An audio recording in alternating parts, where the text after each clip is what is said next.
السلام عليك يا بنت رسول الله.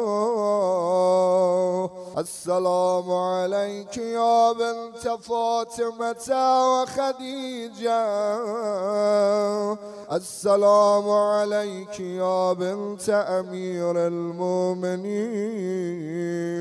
السلام عليك يا بنت الحسن والحسين.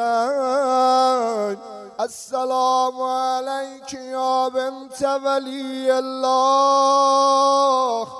السلام عليك يا أخت ولي الله.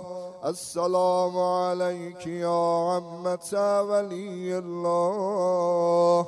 السلام عليك يا بنت موسى بن جعفر ورحمة الله وبركاته.